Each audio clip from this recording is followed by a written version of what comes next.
పాపం చెయ్యటానికి ఆలోచించాలి. పాపం చేయటానికి ఆలోచించాలి కానీ చేసిన పాపాలు కడిగేసుకోవటానికి ఆలోచన లేదండి. నాకు అర్థం కాదు. కొంతమంది ఎంత చెప్పినా వాళ్ళు ఈ మాటల్ని సీరియస్గా తీసుకోరు. నాకు తెలిసిన ఓ బ్రదర్ ఉన్నాడు. నాకు తెలిసిన ఓ బ్రదరు చాలా కాలంగా యేసుప్రభు దగ్గరికి వస్తున్నాడు. నేను ఎన్నోసార్లు చెప్పాను, నువ్వు అన్నీ చదువుతున్నావు, అన్నీ తెలుసుకున్నావు, మారు మనసు పొంది బాప్తిస్మం పొందు.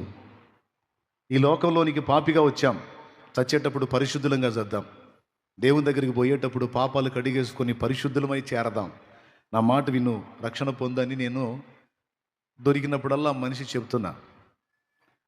ఆయన ఒక సండే రోజు నాతో ఒక మాట అన్నాడు. వచ్చే ఆదివారం తప్పకుండా నేను బాప్తిజం పొందుతా అని పోయాడు.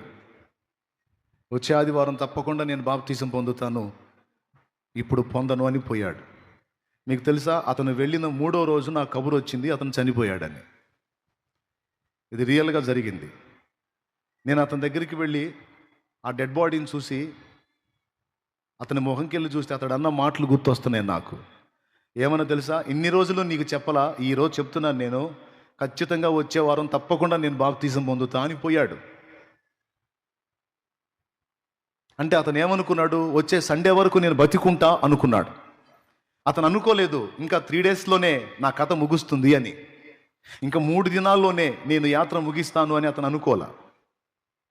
కానీ దారుణం జరిగిపోయింది. సడన్గా కన్ను మూసాడు.